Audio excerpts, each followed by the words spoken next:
नमस्कार दोस्तों। आज हम साधु के उपदेश में निंदा न करे का एक और भाग देखेंगे। तो दोस्तों, कहानी कुछ इस प्रकार है। एक दिन एक राजा सुबह सुबह घोड़ों के तबेले में गए। उसी समय एक साधु महाराज भिक्षा मांगने के लिए आ गए। सुबह सुबह साधु के द्वारा भिक्षा मांगते देखकर राजा को बहुत क्रोध आ गया और राजा ने बिना कुछ विचार किए तबेले से थोड़ी घोड़े की लीद उठाकर साधु के पात्र में डाल दी। साधु बहुत ही शांत स्वभाव के थे। उन्होंने भिक्षा में मिली लीद ली और अपनी कुटिया की ओर चल दिए। कुटिया के पास पहुंचकर उन्होंने लीद बाहर एक कोने में डाल दी। कुछ दिनों बाद राजा शिकार पर निकले और जंगल में साधु की कुटिया के पास पहुंचकर देखा तो कुटिया के बाहर बहुत बड़ा सा लीद का ढेर पड़ा हुआ था। राजा ने आसपास नजर डाली तो कहीं भी घोड़े का तबेला न दिखा और न ही आसपास कोई घोड़ा दिखा।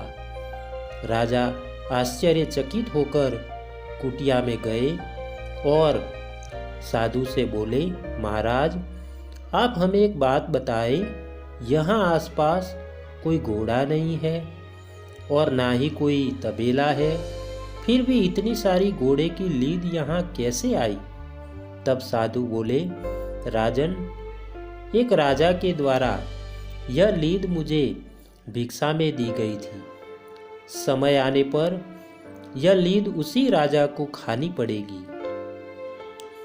साधु की बात सुनकर राजा के होश उड़ गए और पूरी घटना तुरंत याद आ गई। राजा साधु के पैरों में गिरकर क्षमा याचना करने लगा और बोला कि साधु महाराज, हमने तो जरा सी लीद दी थी, यहाँ पर तो इतना बड़ा ढेर लगा हुआ है।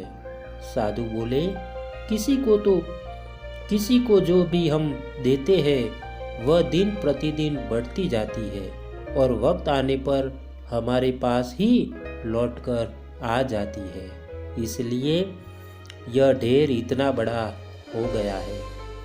साधु की बात सुनकर राजा की आंख में आंसू आ गए। राजा साधु के पैरों में गिरकर विनती करने लगे, मुझे माफ़ कर दो, मैं अब कभी कोई भी ऐसी गलती नहीं करूँगा। साधु महाराज की कोई उपाय बताइए जिससे मैं अपने बुरे कर्म का प्रायश्चित कर पाऊँ।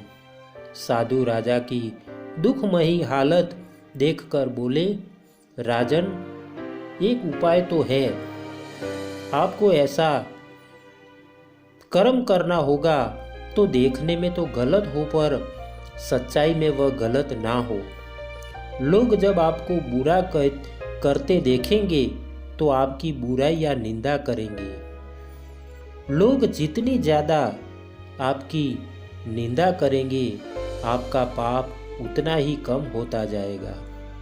आपका पाप, आपका अपराध बुराई करने वालों के हिस्से में चला जाएगा।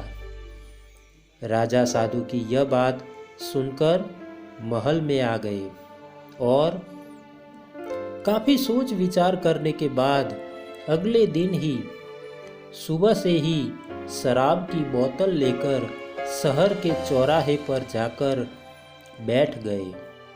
राजा को इस हाल में सुबह सुबह देखकर शहर के लोग आपस में राजा की बुराई करने लगे कि ये राजा कैसा है, कितना बुरा कृत्य कर रहा है, राजा को क्या ये शोभा देता है? या आदि आदि। राजा निंदा की परवाह किए बिना ही पूरे दिन शराबी होने का नाटक करते रहे। राजा इस घटना के बाद जब वापिस साधु के पास पहुंचे तो लीद के ढेर के स्थान पर एक मुट्ठी नींद बस थी। राजा एक मुट्ठी नींद को देखकर आश्चर्य से बोले, साधु महाराज, यह कैसे हुआ? इतना बड़ा नींद का ढेर कहाँ गायब हो गया? साधु ने कहा, राजन, यह आपकी अनुचित निंदा के कारण हुआ है।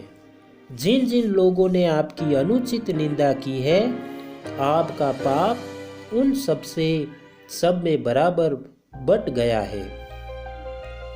जब हम किसी की बेवजह निंदा करते हैं तो हमें उसके पाप का बोझ भी उठाना पड़ता है तथा हमें अपने किए गए कर्मों का फल तो भुगतना ही पड़ता है, अब चाहे हंस के भुगते या रोकर। हम जैसा देंगे वैसा ही लौटकर वापिस हमारे पास आएगा। संत कबीरदास का कहना है कि चाहे व्यक्ति अच्छा हो या बुरा, उसकी निंदा न करिए। इसमें समय नष्ट करने की बजाय उस आदमी की बार बार प्रशंसा करिए जिसके लक्षण साधुओं की तरह हो। तो दोस्तों, आशा करता हूँ कोई आपको ये कहानी अच्छी लगी हो तो आप एक लाइक, शेयर और हमारे चैनल को सब्सक्राइब ज़रूर करिएगा। धन्यवाद दोस्तों, धन्यवाद।